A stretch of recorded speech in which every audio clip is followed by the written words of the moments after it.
The man accused of trying to assassinate former President and Republican candidate Donald Trump on his Florida golf course has faced court overnight.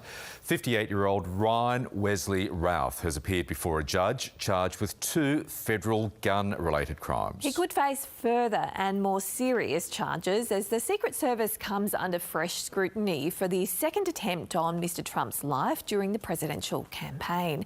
North America correspondent Barbara Miller is there in West Palm Beach. Barb, what did we learn from the court hearing?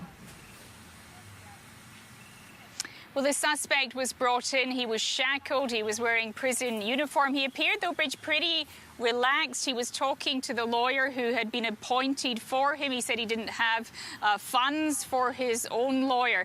He faces those 2 charges. Now, they are not directly related to any kind of alleged assassination attempt.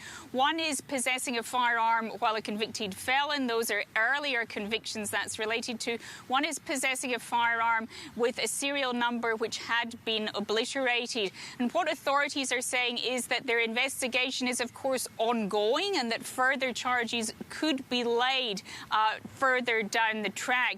But we did get a few details of their early findings in court documents. We found out, for example, that analysis of this man's phone data suggests that he was at or very near that tree line on the perimeter of Donald Trump's golf course here for almost 12 hours before a Secret Service agent who was on the course, who went ahead of Donald Trump for security reasons, saw this barrel of a rifle sticking through the tree line and took aim. We also heard that he left behind, along with the weapon and a GoPro camera and a couple of backpacks, a plastic bag with food in it, suggesting that he knew that he was going to be in there for some time. And later we got a couple more details of what authorities are doing. They said they've been interviewing other witnesses who were around the scene of the incident.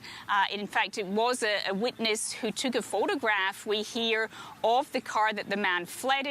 Wesley Routh gave authorities the license plate of that car, and that allowed them to track it down in a neighbouring county. They've also been speaking to friends, family, former colleagues in Hawaii, and that was where he had been living until recently.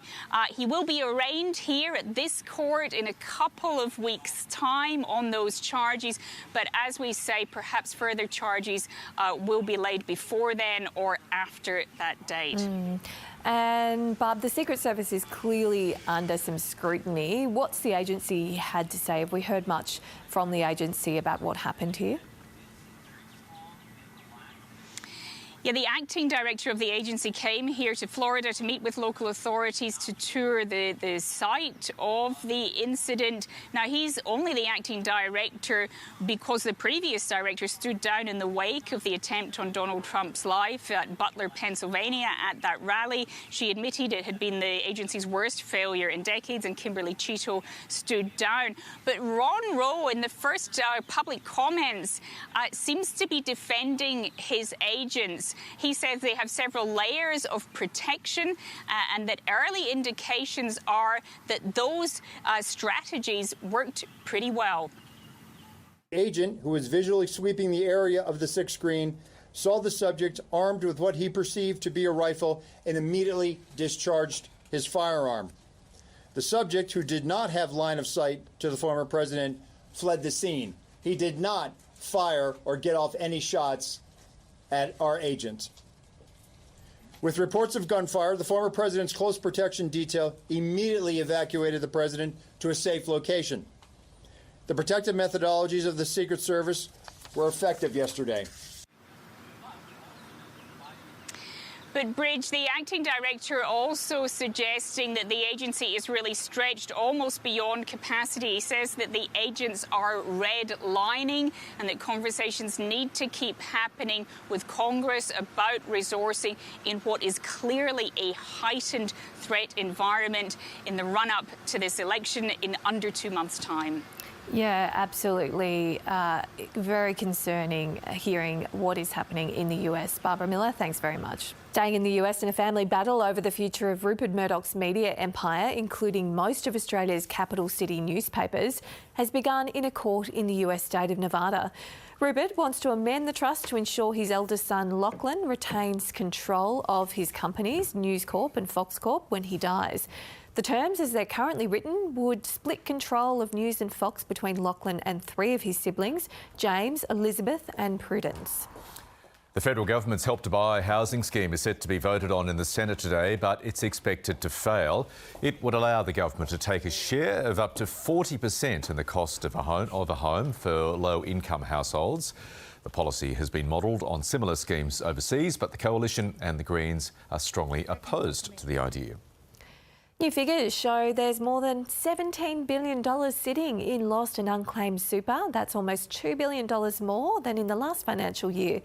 Lost super is money held by super funds where the member is either uncontactable or inactive.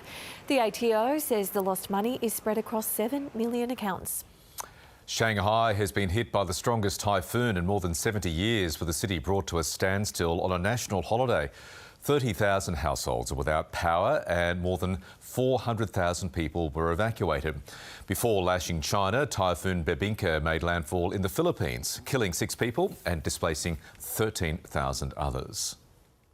The sale of a number plate has smashed auction records in South Australia, reaching $2.3 million in a bidding war overnight. The plate, which contained just the number 8, attracted more than 1,000 bids. It's the first single-digit number plate sold by the government since 1985.